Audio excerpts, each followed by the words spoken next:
And today's tip of the week is 5 common mistakes when flipping properties. Yeah.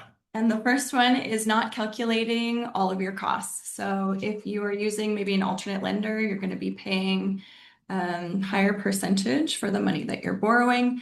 So you want to make sure that you're calculating everything in there, also including taxes, insurance, your monthly bills, your utility bills, and then costs to sell. So your realtor costs as well as lawyer costs as well. Yeah, and what's interesting about that, a lot of people getting into flipping, they want to use hard money. So if you are using hard money, we always stress you have to calculate that out. You have to work out how the market is, days on market, how long is it going to take to move this property, and how much will it cost you in borrowing fees. What else, Tim? Yeah, so another thing that you want to look out for is renovators who don't quite finish the project. Yeah. We've seen some renovations go like 90 to 95% done, and then they either run out of money, they run out of time, they run out of willpower, and they just leave the renovation at that. That really leaves you in a tough position when you go to sell the property because it's not really done. The buyer's expecting, a 100% completed home that looks really nice. You've updated everything, and then they have to do more work after they buy it. Yeah, we've turned up the properties over the years, and the yard is a complete mess, and they haven't cleaned up after themselves, and it's just a turn off when you're turning up to a property and things aren't done properly. And these days, if you are buying a property that's been flipped, you got to make sure that the renovations are done correctly. We see so many cowboys out there just slapping stuff together, and you can see through it. And a lot of our clients just move on to the next one if they are buying a flip property. Yeah, and another thing you don't want to do is over renovate.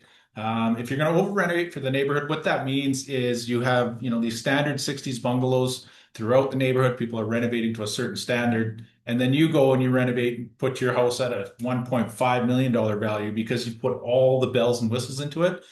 That's going to put you at the most expensive property in the neighborhood. Again, tough to sell. So you want to renovate to the standards of the neighborhood. If they're all renovating with the same flooring and the same fixtures and the same, updated furnace room and updated ceiling, updated roof, that's the standards you want to go to. Yeah, and at the same time, you want to find some of these materials you're using. I know Carly's a pro at this. You got to find some of these materials on Wayfair or even on Amazon, and there's different stores around town that you can get really good looking stuff, but for half the price. So that's going to help your profit and the end result. One thing we really want to talk about with this crew tip of the week is questionable properties. We see this sometimes being the biggest mistake, people taking a gamble on properties that might be backing onto busy roads, or they're siding onto schools where 10 yellow buses park every morning and every afternoon.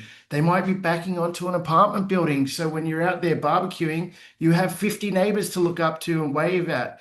All of these things, we've even seen cell phone towers over the years impact the price that you can achieve at the end of the day. So you really want to pick a property that maybe those issues won't come up and won't, impact the sale price.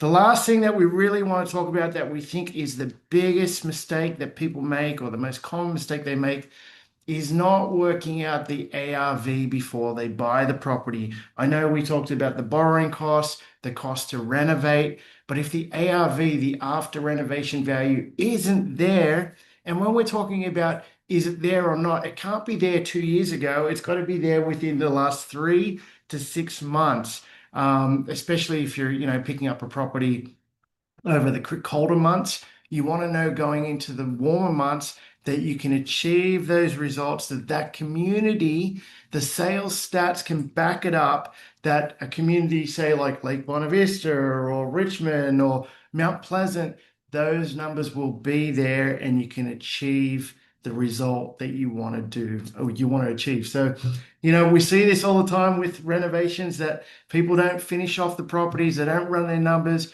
You have to work with pro realtors that get it, that have your back, understand the numbers so you can win all day. That is our crew tip of the week. If it's your first crew tip of the week, subscribe to our crew TV.